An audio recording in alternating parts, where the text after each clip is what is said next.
The California Killer series, Book 3, Killer Instinct, by the Jeffries. Chapter 1, The Warning Signs. Willow Creek had always been a sanctuary, its beauty a testament to the serene balance between nature and human life.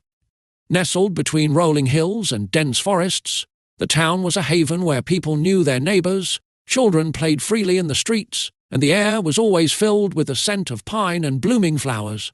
But lately, an unsettling transformation had gripped the town. Tom Parker stood on his porch, a steaming cup of coffee in hand, eyes fixed on the sky that had turned an ominous shade of orange, a stark contrast to the usual blue. The once melodic chirping of birds had vanished, replaced by an eerie silence that seemed to hang heavy in the air. The crows, usually perched on every ledge, were now conspicuously absent. "Have you ever seen anything like this?" he asked his neighbour, Lisa Campbell, who had joined him outside. Lisa was a schoolteacher, known for her calm demeanour and nurturing spirit, but today her face was etched with worry. "Never. It's like the whole world is on fire," she replied, her voice tinged with unease. She glanced around nervously, noting the absence of the usual morning sounds. No children laughing, no dogs barking, just silence. They didn't know how right they were. The change had been gradual at first. A few days of unusually warm weather, followed by an oppressive heat that refused to dissipate even at night. People had joked about an early summer, but Tom felt a knot of dread tightening in his chest. He had lived in Willow Creek his entire life and had seen his fair share of wildfires, but something about this felt different. "Do you smell that?" Tom asked, sniffing the air. It was faint but unmistakable, the acrid scent of smoke. His heart began to race as memories of past fires flooded his mind. Lisa nodded, her eyes wide. "Yeah, I do. Do you think it's a fire?" Tom took a deep breath, trying to calm himself. "Could be. We should call the fire department just in case." As Tom pulled out his phone to dial, he noticed the signal was weak. The call went through, but it was filled with static. After several attempts, he finally got through to a dispatcher. "Willow Creek Fire Department? How can I help you?" "This is Tom Parker from 212 Maple Street. We can smell smoke in the air, and the sky's turned orange. Is there a fire nearby?" The dispatcher's voice was calm but firm. "We've received multiple reports about the smoke and the sky. We're currently investigating. Please stay indoors and keep your windows closed. We'll update you as soon as we have more information." Tom thanked the dispatcher and hung up, turning to Lisa. "They know about it. They're looking into it." Lisa nodded, but the worry in her eyes hadn't lessened. "I hope it's nothing serious." Tom glanced at the sky again, the unsettling orange hue making his skin crawl. He couldn't shake the feeling that something terrible was about to happen. Inside his house, Tom's wife, Mary, was already packing a bag with essentials. She had lived through enough fire seasons to know when to be prepared. "Tom, we need to be ready to leave at a moment's notice," she said, her voice steady but urgent. Tom nodded, knowing she was right. "I'll get the car ready." As the day wore on, the sky grew darker, and the smell of smoke intensified. By evening, an eerie, unnatural twilight had settled over Willow Creek, casting long shadows and an ominous glow. The town's usual tranquility had been replaced by a growing sense of dread. Tom and Mary sat in their living room, the news on the television providing little comfort. Reports of wildfires in neighbouring towns flashed across the screen, but no concrete information about Willow Creek. "Maybe it's just a coincidence," Mary said, trying to sound hopeful.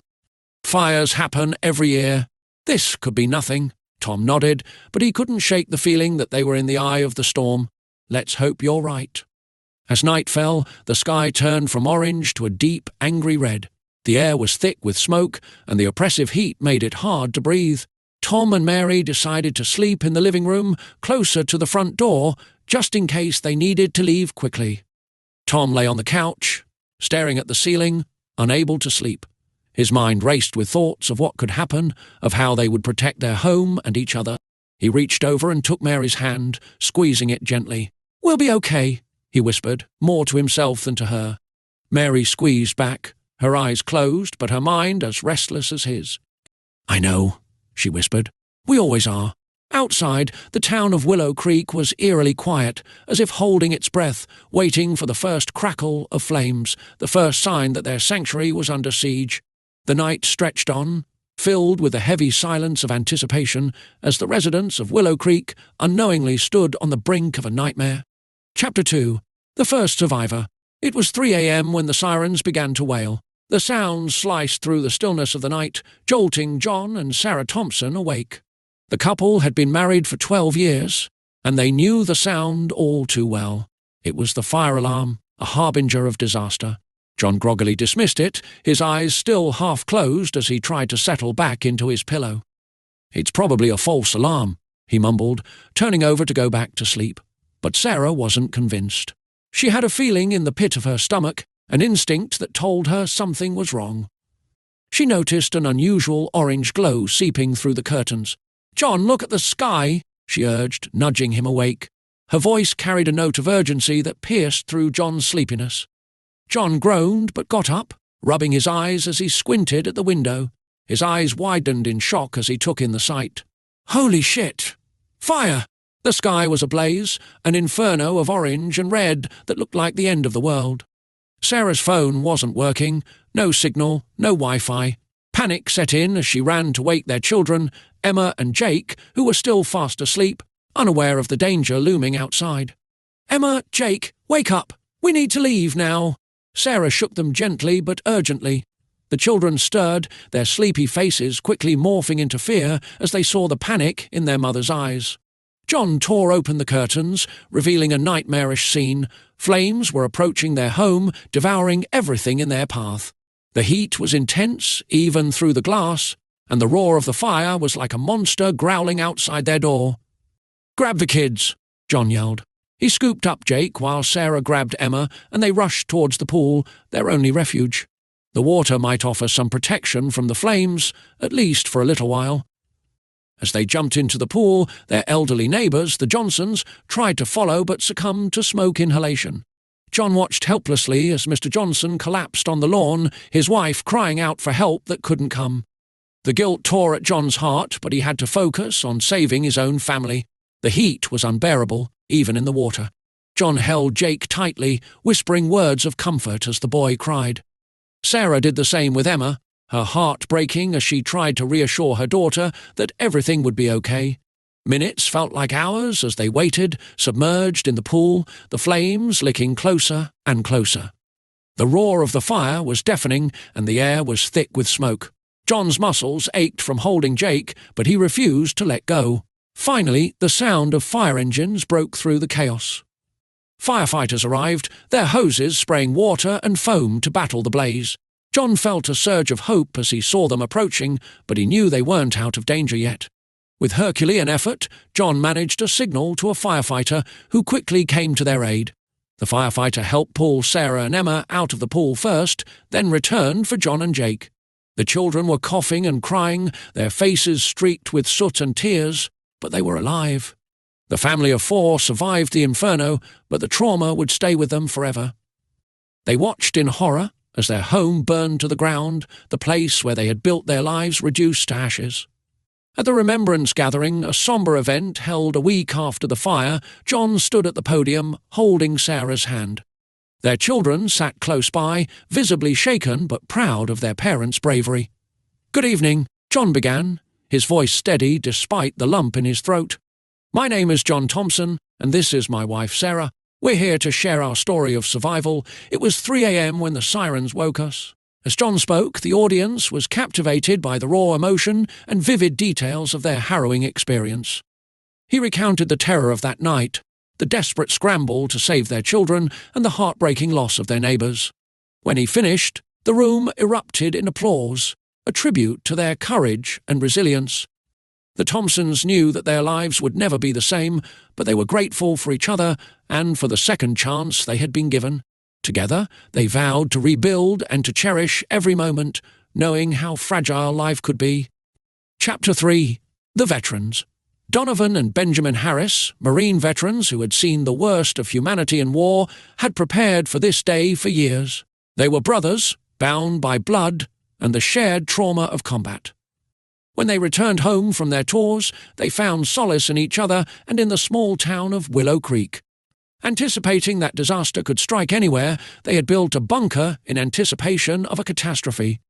The bunker was their fortress, a steel-reinforced shelter stocked with supplies and equipped with everything they thought they would need to survive. When the firestorm hit, they retreated to their shelter, confident that it would protect them. But nothing could have prepared them for the intensity of the heat. Donovan was the first to feel the effects. The bunker, despite its design, felt like an oven. Sweat poured down his face, and he struggled to breathe in the stifling air. He passed out from the intense heat, his body unable to cope. Benjamin, terrified for his brother, tried to resuscitate him, his training kicking in. He slapped Donovan's face gently, then harder, trying to wake him up. "Come on, Donovan! Wake up, damn it!" But soon the heat overwhelmed him too, and he lost consciousness. Hours later, Benjamin woke up to the smell of burning flesh and the sight of his brother lying lifelessly over him. The horror of the situation hit him like a punch to the gut. With sheer determination, Benjamin dragged Donovan out of the bunker and ran for help, his legs shaky and his vision blurry. Weak and disoriented, he stumbled upon a fireman, barely able to explain their dire situation. The fireman, recognizing the severity of their condition, rushed to their aid. Donovan was revived after a grueling 48-hour hospital stay, but the scars, both physical and emotional, would take much longer to heal. At the remembrance gathering, Donovan and Benjamin took the stage together. The brothers, usually stoic and reserved, found it hard to speak about their ordeal. "Hello, everyone," Benjamin started, his voice trembling. "I'm Benjamin, and this is my brother Donovan. We've been through a lot together, but nothing could have prepared us for that night." Donovan continued, his voice heavy with emotion. "We had a bunker, something we built years ago, just in case. But even that wasn't enough. I passed out, and if it weren't for my brother—" The crowd listened intently, gasping at the details of their ordeal and cheering for their resilience. The brothers' bond and survival story left a lasting impression on everyone present. They were heroes, not just for their service in the military, but for their courage and determination in the face of a new kind of battle. Chapter 4. The Lone Woman. Emily Waters had planned a quiet day by the pier. An avid scuba diver, she found peace beneath the waves, exploring the vibrant marine life and the serenity of the underwater world. As she filled her scuba tank that morning, she noticed the sky turning orange but didn't think much of it. Fires were common in California, but they always came with warnings, and she hadn't heard any alerts. The sun was just rising, casting a warm glow over the water, but there was an unusual stillness in the air. Emily tried to brush off the unease that gnawed at her, attributing it to her overactive imagination. She continued with her preparations, eager to escape into the cool blue depths. When the sirens blared, her heart skipped a beat. The shrill sound echoed across the bay, a stark contrast to the calm she sought. Panic set in as she realized something was terribly wrong. She grabbed her phone, but the emergency systems had failed. No signal, no way to call for help. The dispatcher's words echoed in her mind. "There is a state of emergency. Seek cover and find refuge immediately." The words seemed surreal, like a scene from a disaster movie. Emily's training as a diver kicked in. She knew that staying calm was crucial in any emergency. She scanned her surroundings, looking for a safe place. The pier, usually bustling with activity, was eerily deserted. Panicked, she ran towards the end of the pier, her breaths coming in short gasps as the air thickened with smoke. She could feel the heat intensifying, the oppressive weight of the approaching fire. In a desperate bid for survival, she donned her scuba gear, praying that the water would offer protection from the flames. The last thing she remembered before diving into the water was the searing heat and a sense of peace as she floated on her back, looking up at the blazing sky. The cool water enveloped her, a stark contrast to the inferno above. She let herself sink beneath the surface, where the world was silent and the danger felt distant. Hours later, EMTs found her unconscious but alive in the water. They couldn't explain her miraculous survival, attributing it to a combination of her quick thinking and the grace of whatever higher power she believed in. As she regained consciousness, she was overwhelmed with gratitude and a newfound sense of purpose. At the remembrance gathering, Emily stood alone at the microphone, her voice trembling slightly. She had always been more comfortable underwater than in front of a crowd, but today was different. She needed to share her story, to offer hope and inspiration to others. "Hello, my name is Emily. I was at the pier that morning, getting ready for a dive. The sky was orange, and then the sirens. She recounted her experience, her voice gaining strength as she spoke. She described the fear, the quick decision to use her scuba gear, and the surreal feeling of floating in the water while the world above burned. By the end, the audience was in tears, inspired by her courage and faith. God is good all the time, she concluded, her eyes shining with emotion. The audience, moved by her resilience, gave her a standing ovation. Emily knew that she had been given a second chance, and she vowed to make the most of it. Chapter 5. A Family's Struggle. David Miller, a single father, had taken his 2 children, Mia and Jake, on a camping trip in the woods.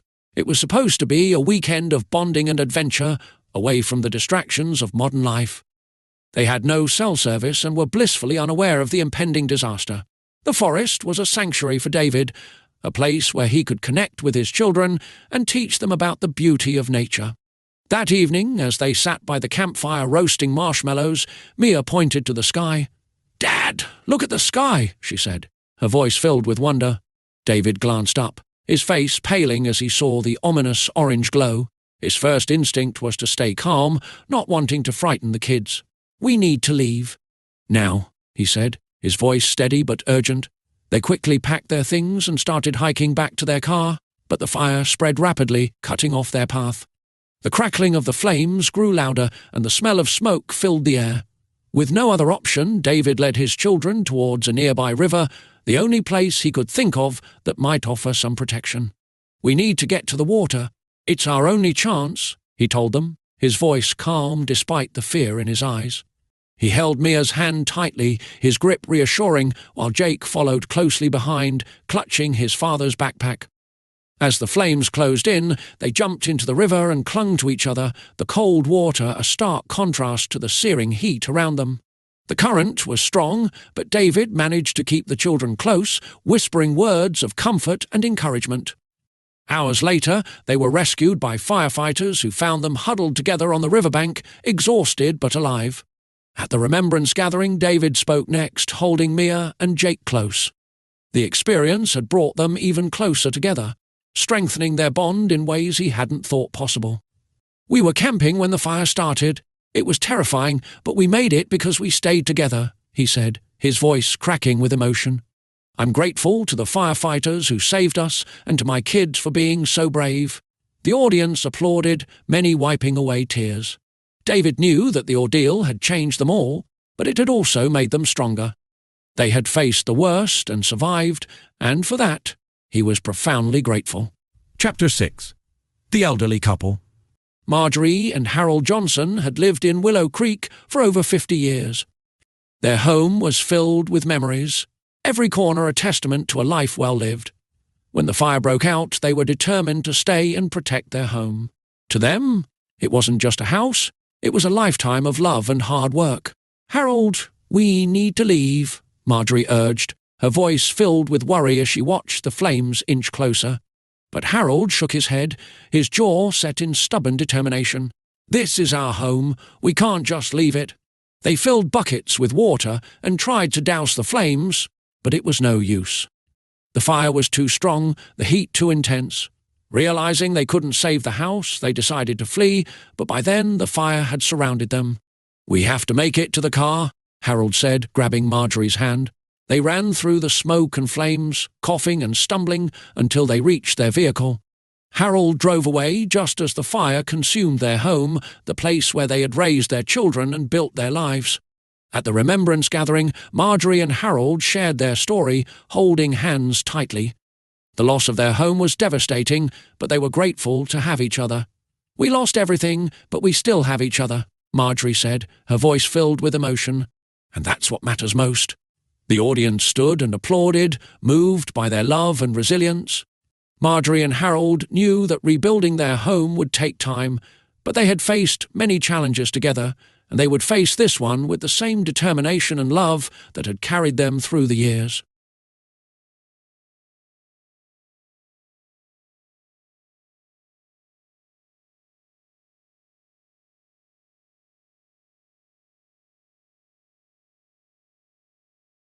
Chapter 7.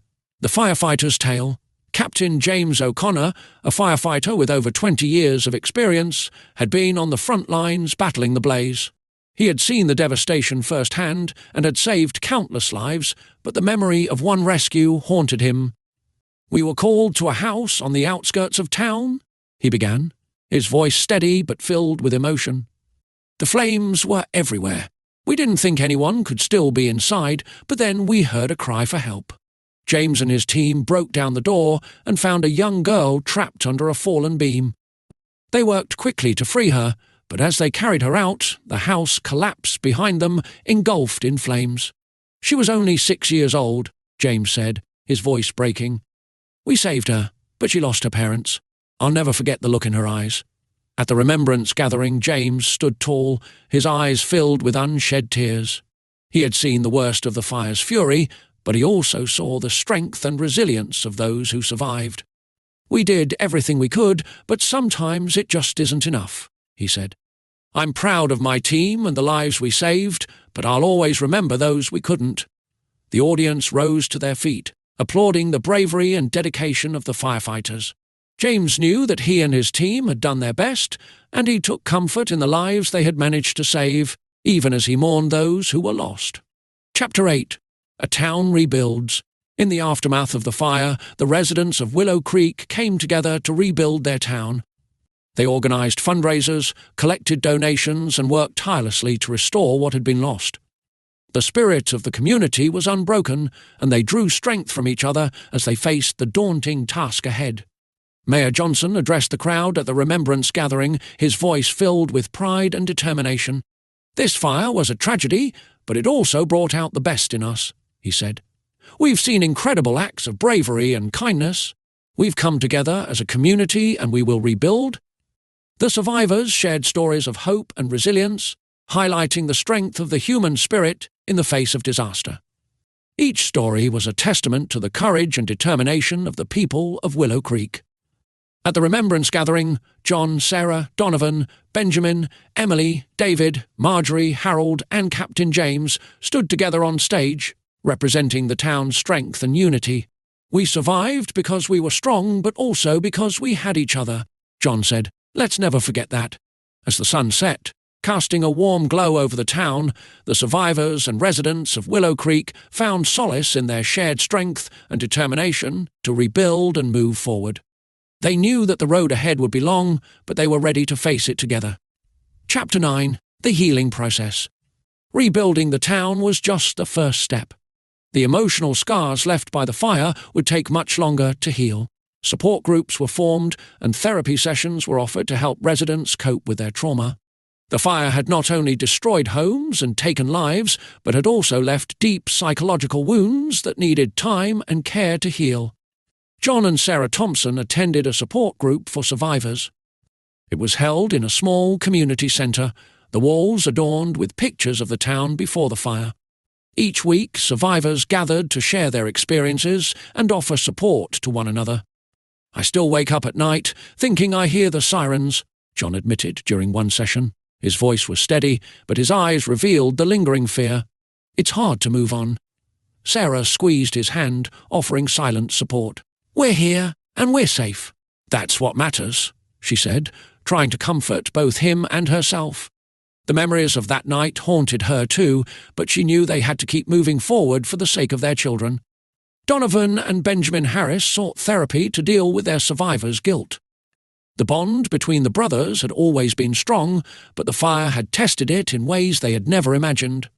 "I keep thinking about what could have happened if I hadn't woken up," Benjamin confessed to their therapist. "It's a heavy burden to carry." Their therapist, Dr. Martinez, encouraged them to focus on their resilience and the bond they shared. "You survived because you had each other," she said. "Hold on to that. Use it as a source of strength." Emily Waters, who had miraculously survived by using her scuba gear, volunteered to help others, using her experience to provide comfort and support. She started attending meetings for those affected by the fire, sharing her story and offering a listening ear. "I know how hard it is to feel like you're drowning in fear," she said to a group of survivors. "But we can get through this together." Her words resonated with many, and she became a beacon of hope in the community. The support groups and therapy sessions became a lifeline for many in Willow Creek. They provided a safe space where people could express their fears and anxieties without judgment. Slowly, the town began to heal, one day at a time. Chapter 10. A New Beginning. As the town of Willow Creek slowly healed, the residents looked to the future with hope and determination. They planted trees, rebuilt homes, and created memorials for those who had been lost. The community was united in their effort to restore their town and honour the memories of those who had perished. A year after the fire, the town held a ceremony to commemorate the anniversary of the tragedy. It was a bittersweet event, filled with both sorrow and hope. Mayor Johnson spoke to the gathered crowd, his voice filled with emotion. "We've come a long way since that fateful day," he said. "We've rebuilt our town, but more importantly, we've rebuilt our community. Let this day be a reminder of our strength and resilience." The survivors shared their progress and their hopes for the future. John and Sarah Thompson, who had been through so much, stood together, holding hands. "We're excited to announce that we're expecting a new addition to our family," Sarah said, her face glowing with happiness. "It's a symbol of hope and renewal." The crowd erupted in applause, celebrating the new life that would soon join their community. It was a sign that even after such devastating loss, life continued and new beginnings were possible. Donovan and Benjamin continued to support each other, their bond stronger than ever. "We've faced our fears and come out the other side," Donovan said. "We're ready for whatever the future holds." Emily Waters, inspired by her own survival, started a foundation to help others affected by natural disasters. "I want to give back and help those who are struggling," she said. "We can't change the past, but we can make a difference for the future." The town of Willow Creek had been forever changed by the fire, but it had also been strengthened by the experience. The residents had learned to lean on each other and to find hope in the darkest of times. They were determined to honour the past by building a safer and more resilient future. Chapter 11, Moving Forward. Chapter 11, Moving Forward. The fire had left a lasting impact on Willow Creek, but it had also taught valuable lessons about preparedness and the importance of community. The town implemented new safety measures and emergency plans to ensure they would be better prepared for future disasters. "We can't let this happen again," Mayor Johnson said. "We need to be ready for anything." Residents took part in fire drills and emergency training sessions, determined to protect their town and each other. The community's spirit of cooperation and resilience was stronger than ever. John and Sarah Thompson joined a volunteer fire brigade, eager to give back and help prevent future tragedies. They attended training sessions and learned how to respond in emergencies. "We've been through the worst," John said. "Now we're doing everything we can to keep our community safe." The town also invested in better communication systems to ensure that everyone could be alerted quickly in case of an emergency. They set up a network of volunteers to help spread the word and assist those in need. "We're stronger together," Sarah said, "and we'll make sure we're always prepared." As time passed, the scars left by the fire began to fade, but the memories would always remain. The residents of Willow Creek honoured their lost loved ones by living their lives to the fullest and cherishing every moment. The town became a symbol of resilience and hope, inspiring others with their story of survival and rebuilding. People from neighbouring towns and cities came to Willow Creek to learn from their experience and to be inspired by their strength. John and Sarah Thompson watched their children play in the rebuilt park, grateful for the second chance they had been given. The laughter of Emma and Jake was a reminder of the preciousness of life and the importance of family. "We've come so far," Sarah said, smiling at John, "and we'll keep moving forward." Donovan and Benjamin continued to share their story, hoping to inspire others with their strength and determination. They spoke at community events and schools, teaching others about the importance of preparedness and the power of resilience. "We survived because we had each other," Benjamin said, "and that's what will keep us going." Emily's foundation grew, helping countless families affected by natural disasters. She travelled across the country, offering support and sharing her story of survival and hope. "We're making a difference," she said, "and that's what it's all about." The town of Willow Creek had been forever changed by the fire, but it had also been strengthened by the experience. The residents had learned to lean on each other and to find hope in the darkest of times. They were determined to honor the past by building a safer and more resilient future. Epilogue: a brighter tomorrow. The town of Willow Creek stood as a testament to the strength of the human spirit. Through tragedy and loss, the residents had come together, rebuilt their lives, and found hope in each other. As the sun set over the town, casting a warm glow over the rebuilt homes and newly planted trees, the survivors and residents of Willow Creek looked to the future with hope and determination. John and Sarah Thompson watched their children play in the rebuilt park, grateful for the second chance they had been given. The laughter of Emma and Jake was a reminder of the preciousness of life and the importance of family. "We've come so far," Sarah said, smiling at John. "And we'll keep moving forward." Donovan and Benjamin Harris continued to share their story, hoping to inspire others with their strength and determination. They spoke at community events and schools, teaching others about the importance of preparedness and the power of resilience. "We survived because we had each other," Benjamin said, "and that's what will keep us going." Emily Waters' foundation grew, helping countless families affected by natural disasters. She travelled across the country, offering support and sharing her story of survival and hope. "We're making a difference," she said, "and that's what it's all about." As the town came together for a final ceremony, Mayor Johnson addressed the crowd. "We survived because we were strong, but also because we had each other," he said. "And that's something that will never change." But just as the ceremony was about to end, an unexpected figure stepped onto the stage. It was Detective Laura Bennett, the lead investigator who had been working tirelessly to uncover the cause of the fire. "Before we conclude, I have an important announcement," Detective Bennett said, her voice firm. "The fire that devastated Willow Creek was not a natural disaster. It was an act of arson." Gasps echoed through the crowd as people looked at each other in shock and confusion. "We have identified the individual responsible, and they are in custody. The evidence points to a deliberate attempt to cause destruction and chaos," she continued. However, the investigation also revealed something much more sinister. Detective Bennett paused, letting the weight of her words sink in. The arsonist was part of a larger network, targeting small towns across the state. Willow Creek was just one of many planned attacks. The crowd was stunned into silence. The sense of safety they had begun to rebuild was once again shattered.